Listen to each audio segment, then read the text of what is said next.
그녀는 비행음을 어렴풋이 느끼면서 끝없이 잠을 잤다.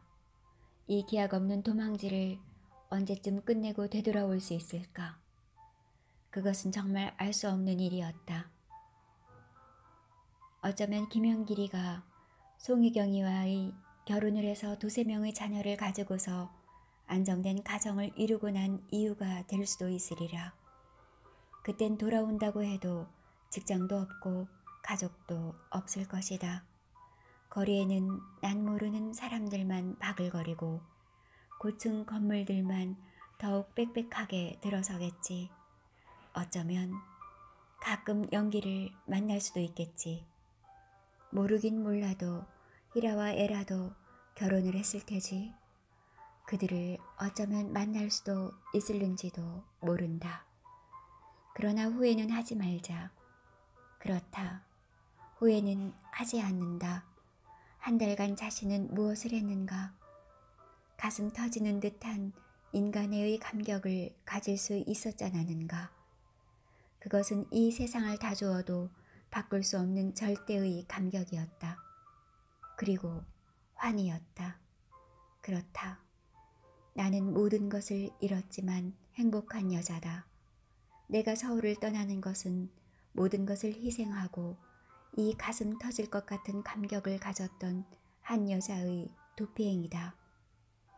그것은 자신과 같은 가정과 직장을 가진 사람에게는 불가능한 감격이다. 그것은 어쩌면 금단의 열매인지도 모른다. 그러나 이제는 모든 것이 끝났다. 이제는 마음과 몸을 깨끗이 정리하도록 애쓰자. 세월은 가장 강력한 치료제이다. 이제는 이 세월의 위력에다 자신을 위탁하는 수밖에 없구나.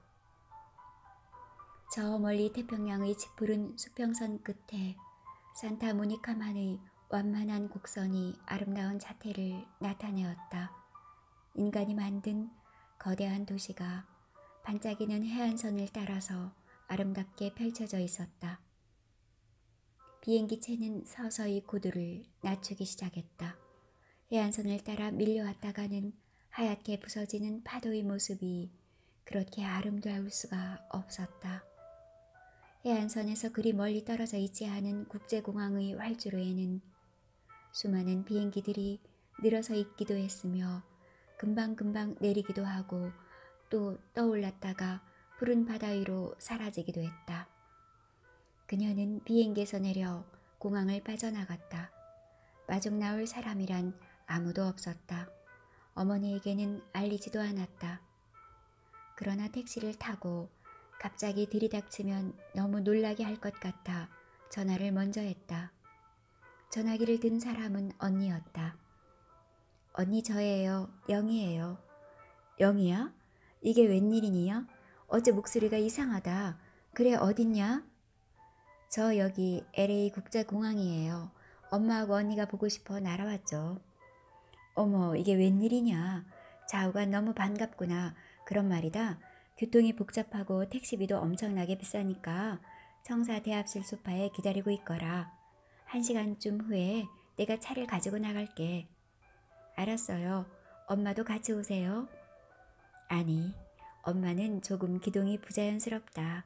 내 혼자 나갈게. 두 자매를 태운 차량은 산타모니카만의 해안선을 따라서 남하했다. 태평양의 파도가 희게 부수어지는 해안의 방파제가 끝없이 뻗어 있었다. 방파제와 거의 나란히 해안 하이웨이가 8차선으로 뻗어 있었다. 그것은 영희의 상상력을 초월할 정도로 넓고 곧았으며 또 길고 길었다. 이 거대한 낯선 도시의 하늘은 서울의 그것보다 훨씬 더 흐리게 보였다. 언젠가 박찬호 선생이 로스앤젤리스형 스모그라는 학술 용어가 있다는 말을 한 것을 그녀가 기억해냈다. 자동차의 배기가스가 원인이 되어 여름철이나 햇빛이 강한 날에 발생하는 스모그 현상을 일컫는다고 그는 말해주었다. 이것은 일종의 심각한 대기 오염으로 처음에는 로스앤젤레스에서 확인되었기 때문에 붙여진 이름이라는 것이었다. 박찬우. 그는 지금쯤 무엇을 할 것인가? 지금도 영란을 잊지 못하여 강주의 거리와 강변을 헤매고 있을까? 그렇지 않으면 그 어린 생명을 데리고 영원히 돌아올 수 없는 나라로 가버린 아내의 회한에 시달리고 있을 것인가? 헌팅턴 공원 맞은편에 있는 남가주 대학이 그의 모교라고 했었다. 갑자기 웬일이냐? 방학도 끝나가는데. 그냥 좀 쉬러 왔어요. 엄마도 보고 싶고. 제부는 잘 있니? 조카들도 잘 있고? 그럼요. 그녀는 짧게 대답했다. 사실 따지고 보면 조금도 그들에 대해서 불만이나 역한 감정이란 아무것도 가지지 않았다. 그런데도 자신은 이렇게 그들을 버리고 도망쳐 나온 것이었다. 특히 두 딸아이들을 영원히 버릴 자신이 있는가? 그녀는 고개를 저었다. 짙은 스모그가 모포처럼 덮여있는 낯선 도시의 하늘에는 비행기체들이 시도 때도 없이 아무 데서나 오르고 내리는 듯 했다. 언니, 비행장이 여기저기 있나요? 여기저기서 비행기들이 뜨고 내리는군요. 그녀는 언니가 자신의 집안 사정을 꼼꼼히 캐물어 오는 것을 막기 위해 화제를 돌려버렸다. 그래. 아마 그럴 거야.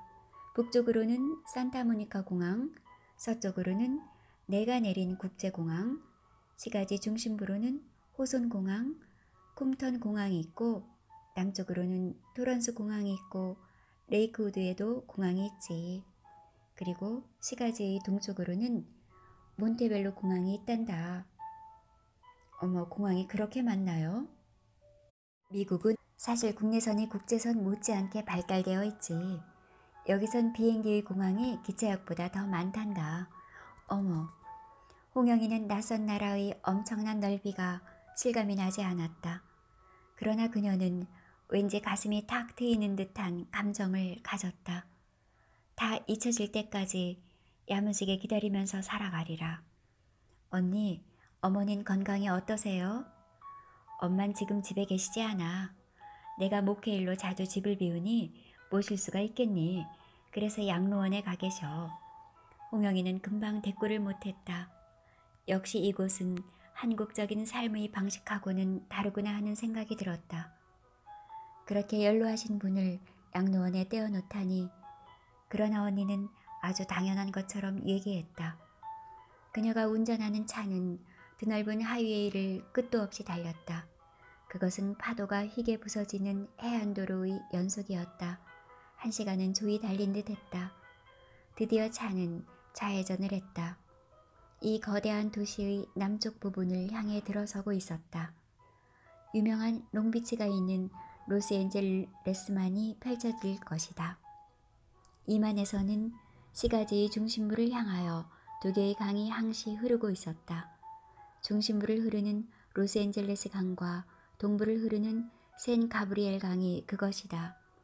대륙 깊숙이 파고 들어와 있는 로스앤젤레스만 연안에는 아름답고 환상적인 롱비치의 시가지가 펼쳐져 있었다. 시가지의 거리를 관통하여 샌 가브리엘 강의 교각을 넘어 북상하였다. 샌 가브리엘 강의 연안에 위치한 흰 고층 아파트의 꼭대기층에 언니는 살고 있었다. 몇 해 전인가. 그녀가 들렀을 때에는 어머니는 오렌지 카운티의 한국인 거리 한 귀퉁이에서 살지 않았던가. 어머나, 좋은 데로 이사 오셨네요. 아니야, 목회일 때문에 할 수 없이 이리로 이사 온 거야. 여기가 내 담당 구역이거든. 아파트의 유리문을 열어젖히니 푸르게 흐르는 강줄기며 자욱한 매연으로 뒤덮인 낯선 도시의 시가지 풍경이며 왼편 저 아래로는 롱비치의 고층 건물들 사이로 아름다운 로스앤젤레스만의 푸른 물결이 색종이 조각처럼 조그맣게 시야에 들어왔다. 홍영이는 엄마가 쓰던 방을 쓰게 되었다. 그것은 서양이었고 그래서 시가지와 강줄기와 만의 수면이 시야에 잡혔다. 엄마가 입던 옷가지들이며 이부자리가 그대로 정돈되어 있었다. 시집을 가서 10년 넘게 살다가 왔으나 이제 팔순의 어머니와 신이 넘은 언니만 사는 이 집은 그 분위기가 처녀 시절의 그것에 비해 별로 바뀐 것이 없었다. 자신도 멀고 먼 여행을 하고 돌아온 기분이었다. 남편도 두 딸아이도 그리고 직장 사람들도 자신이 먼 여행길에서 잠시 만났던 사람들로 기억될 뿐이었다. 아직 정착되지 못한 기분 탓일까? 마음껏 연기를 가져보았다. 그러나 그를 보내주었다. 아니, 가게 했다. 그를 영원히 소유할 수도 있었으나 왠지 그래서는 안 될 것 같았다. 그래서는 자기도 죽고 남도 죽을 것만 같았다. 자기 죽는 거야 자신이 좋아서 선택한 것이지만 남까지 죽일 수는 없는 일이었다. 언니는 느닷없이 찾아온 동생에 대하여 더 이상 캐묻지 않았다. 가정적으로 무슨 분란이 있으려니 짐작은 했으나 더는 묻지 않았다. 이상적이고 열정적인 동생에 대해 제부가 지나치게 이지적이고 현실적이라고 늘 생각은 하고 있었다. 무엇보다도 그녀는 자신의 일이 바빠서 정신을 차릴 수 없을 지경이었다. 그녀는 자신이 몸담고 있는 교파의 선교 활동에 적극적으로 참여하고 있었다. 특히 아시아계와 아프리카계의 이민 2세들에게 적극적으로 선교 활동을 펴고 있었다. 홍영이는 바쁘게 살 수 있어서 좋았다. 그리고 수많은 사람들을 만날 수 있어서 좋았다. 낯선 땅이었으나 가정적으로 어디 하나 메인데가 없는 언니가 있어서 그녀는 도피자의 서러움과 외로움을 잊을 수가 있었다. 언니는 아무래도 심상치 않은 동생의 눈치를 보면서 며칠간 목회일도 돌보지 않고 집에서 지냈다. 동생이 좋아하는 음식도 해주고 음악도 틀어주면서 이것저것 얘기도 나누었다. 그러나 동생은 결코 자기의 가정 얘기는 하지 않았다. 언니는 인생을 그만큼 살아오는 동안 인생의 모진 골짜기를 다 다녀보았다. 척하면 삼천척이라 그녀는 동생의 눈치를 나름대로 짐작하고 있었다. 그러나 동생이 아무것도 말하지 않으니 조금은 답답했다. 두 자매는 어머니가 계시는 양로원을 방문하였다. 노모는 귀만 조금 어두울 뿐 보기에 정정했다. 곱게 늙은 할머니였다. 갑작스레 찾아온 막내딸을 보고도 곱게 웃기만 할 뿐 놀라지 않았다. 그래, 그동안 잘 지냈고? 네 엄만 어떠세요? 그래, 요렇게 잘 지낸다. 그래, 시내 구경은 많이 했느냐? 한서방하고 희라애라도 잘 있지럴? 그럼요. 노파는 막내딸을 따라 양로원을 나왔다. 그리고는 일주일이나 그녀와 함께 자고 먹었다. 귀가 잘 들리지 않아서 답답할 뿐 일상생활에 별다른 불편이 없을 만큼 정정했다. 그러나 그녀는 일주일이 지나자 다시금 양로원으로 돌아가겠다고 했다. 양로원의 친구들이 자기를 기다린다고 했다. 비슷한 연세의 한인 노파들이 그곳에는 여러 명이 있었다. 좋은 집 놔두고 거길 또 들어가세요? 아니야. 여긴 내 집이 아니야. 여긴 내 언니 집이야. 걔 친구들이 자주 놀러 오거든. 내 집은 저기 양로원이야. 이제 내 집으로 가야지. 노파는 두 딸의 만류를 뿌리치고 양로원으로 되돌아갔다. 사람은 절대로 혼자는 살 수 없는 모양이다. 바빠 정신없이 쏘다니는 딸들 때문에 양로원 친구들을 너무 오래 그냥 놔둘 수 없다는 것이었다. 사람이 산다는 것은 남을 의식하고 그들과 관계를 가지는 것을 의미한다. 남을 생각하지 않고 그들과의 관계를 완전히 두절할 때 거기에는 죽음만이 있을 뿐이다. 언니는 다시금 목회일에 나섰다. 그녀의 아파트가 위치한 강변은 왠지 조금은 성스러워 보였다. 그 강의 이름이 센 가브리엘 강이기 때문일는지도 몰랐다. 그녀 역시 혈육이 아닌 남과의 관계를 더 이상 놔둘 수 없었던 것이다. 이제는 동생을 놔두고 선교일에 나섰다. 밤을 새고 오기도 하고 며칠씩, 몇 주일씩 미국 전역을 여행하기도 했다. 그녀는 자신이 걸어왔고 또 걸어가야 할 여정이 결코 동생과 관련되어 있지 않다는 사실을 잘 이해하고 있었다. 그녀는 아파트를 동생에게 맡기고 자신의 목회일에 나서기 시작하였다. 어느 날 아침 그녀는 동생에게 자신은 근 2달간의 예정으로 남아메리카에 간다고 했다.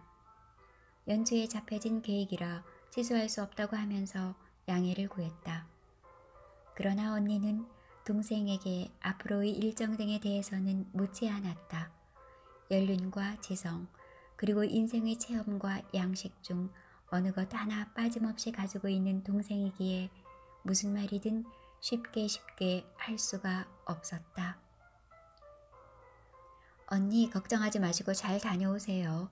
아파트 잘 지키고 있겠어요. 응, 그래. 가끔 엄마나 찾아뵈어라. 돌아올 때는 선물을 많이 사가지고 오겠다. 그리고 내가 부탁한 거 꼭 좀 해보라고. 노력해보겠어요. 언니는 떠나갔다. 어머니도 언니도 제각기 자신들이 고유한 삶을 찾아 떠나간 것이다. 언니는 긴 여행을 떠나면서 동생에게 자기가 다니는 교회에 나가보도록 권유했던 것이다. 온 생애를 통해 신앙의 허구성에 관심을 기울였던 자신이 아닌가. 처음에는 그녀의 권유를 귀 밖으로 들었다. 그러나 그녀는 어머니와 언니가 떠나고 난 이후로 심각한 마음의 공허를 느꼈다. 이 텅 빈 마음의 공허 속으로 고뇌와 번민 그리고 회한이 밀물처럼 밀려들었다. 왠지 자신이 저지른 지속적인 간통의 사실은 자신을 심하게 괴롭히지는 않았다. 그러나 2 딸아이들과의 관계가 그녀를 심히 괴롭혔다. 직장을 나간답시고 평소에도 별로 어미다운 사랑을 베푼 것도 아니었다. 자신의 심각한 내적 갈망 때문에 그녀들을 희생시켰으니 어찌 괴롭지 않을 순가. 게다가 직장인으로서의 자신의 위상도 그녀에게 고통을 주었다. 조국을 도망쳐버리면 끝나는 것이 결코 아니다.